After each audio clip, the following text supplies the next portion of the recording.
What makes a video game good is a question that's plagued the industry ever since it was first brought into being in the late 1970s. In this presentation, what we aim to do is to present one view of what makes a video game good.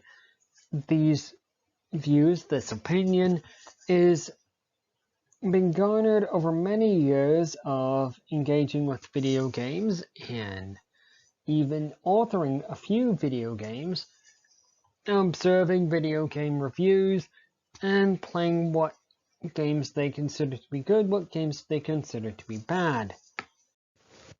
After all of this research, what we've concluded is that there are three ingredients that make a video game, three broad categories of what makes a video game good. These are immersion, difficulty, and lasting appeal. In immersion, that is the ability of the game to hold the player's attention to the exclusion of other concerns. In some psychology circles, this might be referred to as fun. How games create this is through a few major methods, and we're going to discuss what these mean a little bit more later, but they are, for now, player agency, challenge, stats, focus, and story. In player agency, this is how the game providing a means for the player to make the character custom, to insert themselves into the game world by making the character, their avatar if you will, a reflection of themselves. This can be as little as simply giving the character a name, or deciding what color of clothing that their player character wears. It can go from there as far as creating an entirely custom character, designing every attribute that that character has. In so doing, the game makes the player a participant in its game world in a very subtle psychological way. And what we mean by immersion by challenge is this is how the game confronting the player with a seemingly unsurmountable tactical puzzle or obstacle for them to overcome. Immersion is created by asking the player to overcome this, and the player going through several iterations of tactics in order to overcome this challenge. We see this most often reflected in games like the Dark Souls series, Elden Ring, or even XCOM. The method that the games might use to immerse the player is statistics focus. Now, this is going to be often seen in our real-time strategy games. It's sometimes used in first-person shooter games like Borderlands, where the player is presented with a veritable wall of statistics about every piece of equipment or every unit that they encounter, and they're posed with the question of, okay, what is the best unit? What is the best piece of equipment? Does this equipment provide any statistics bonuses? Does this allow me to progress through the game at a faster rate or at a more efficient rate than the current statistics that this player character has? Again, it's the sort of idea of drawing the player into the game world through essentially creating a character or maximizing a play style. There's also story. And story seems to be rather self-explanatory, but it is using dialogue and other in-game events to draw players into the game world by presenting them with interactions and asking the player essentially how they would answer that question, or giving them an opportunity to uncover what the next event in that world is, how that player character progresses, what they interact with, that sort of thing. A little bit of a digression here, and we want to talk about perspective and how it affects immersion. There are 4 major categories of perspective.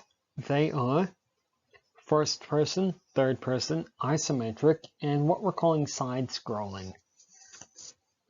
And in the first person perspective, the player views the world through their character's eyes. They cannot actually see their character, and so imagining what their character looks like is not as important as the statistics bonuses that equipment, that weapon grants.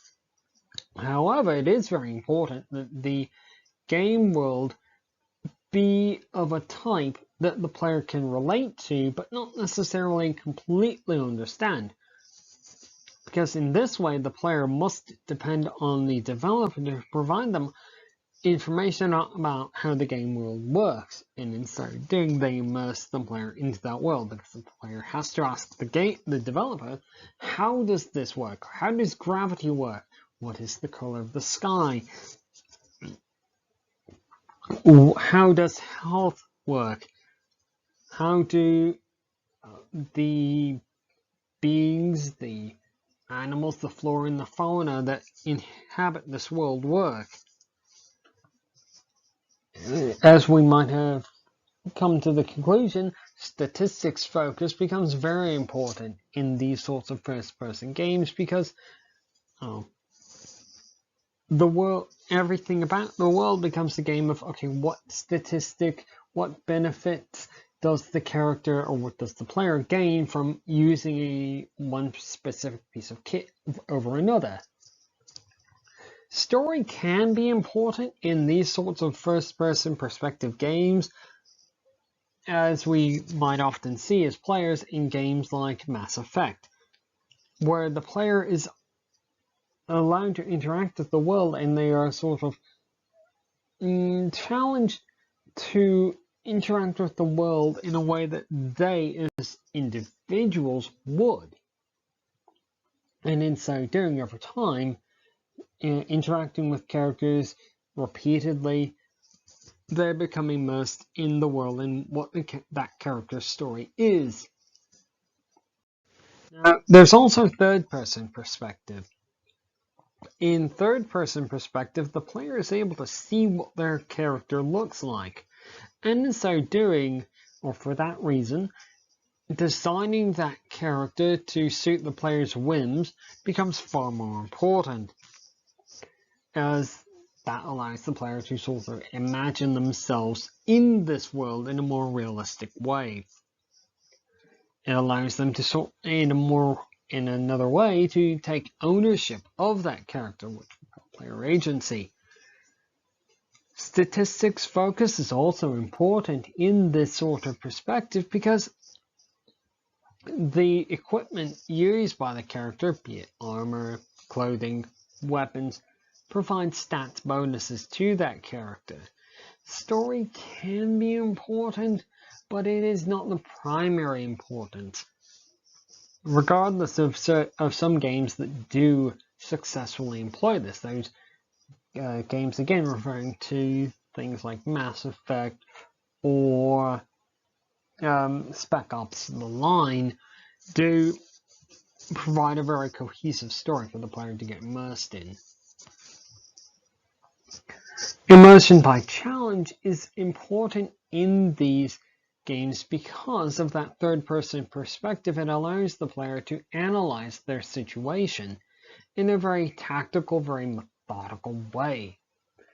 And by analyzing their player character situation, which they've created that player character, they become far more immersed in the world, because it is sort of how they, as a player, would solve that problem, be it tactical or strategic. Now we come to the isometric view. In isometric perspective, other methods of creating immersion like story become far more important because it is the interactions that pull the player into the game world. Statistics focus equally is an important method for creating immersion because everything that the player characters or character picks up becomes a statistics bonus for overcoming the next challenge. And yes, in fact, immersion by challenge can be very important in this perspective. Player agency not as much of an important aspect for creating immersion because really in these sorts of games the player agency is very limited and can be very difficult to maintain as a veritable melange of abilities, skills, and actions occur on the screen that the player is unable to necessarily attribute them to one player character or another. In the side-scrolling perspective, we see statistics focus becoming a primary concern for the player, and likewise immersion by challenge becoming another major concern for the player. Is looking at what equipment the player can use, what the player characters can use, and how they intend to overcome that challenge that's posed to them by the developers becomes a penultimate concern for the player. Story is not as much of a concern for creating immersion as the other two categories. Yes, player agency can be something of a concern, but we don't include it here because in a lot of these games of this particular genre, we do not see them giving the player the ability to create a truly custom character. And any sort of equipment used by the characters more concerned with, as far as the player evaluates, they are concerned with the statistics bonuses that equipment grants more than necessarily what that character looks like or what that character's name is. Some of them don't necessarily even grant the player the ability to customize the character at all. And so again, it is the statistics that become of primary concern, of primary importance in pulling the character into the game world, getting them to ignore their other concerns for that one more turn mentality. The second broad category that makes a good video game is difficulty. By difficulty, what we mean is it is a term that describes how challenging the software is to interact with. A little bit more detail on that is, by example, a good game with good difficulty is one that offers clearly defined parameters. It explains what is meant by easy, normal, hard, or very hard, and how selecting one option or another is going to impact things like player character damage, enemy damage, cooldowns on skills, that sort of thing. Good difficulty might also include plentiful options to customize the difficulty, customize the challenge that the player is going to overcome. Some games like this that have good options are the Forza series and Pathfinder. In both of these games, the player is given a variety of options that they can use to, say, make the enemies smarter or make the physics more of a challenge to overcome.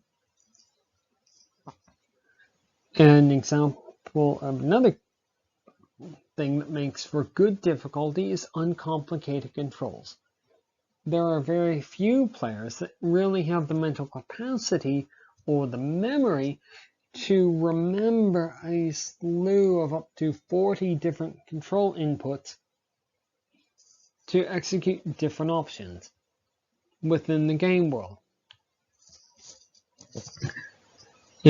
Bad difficulty are obviously then games that do the opposite of this. They have very vague descriptions of what easy, hard, normal mean. They may have very, very few options to customize the difficulty for what the player wants at one particular moment. They will have, as in, an example that immediately comes to mind is the Lord of the Rings series, the War of Mordor,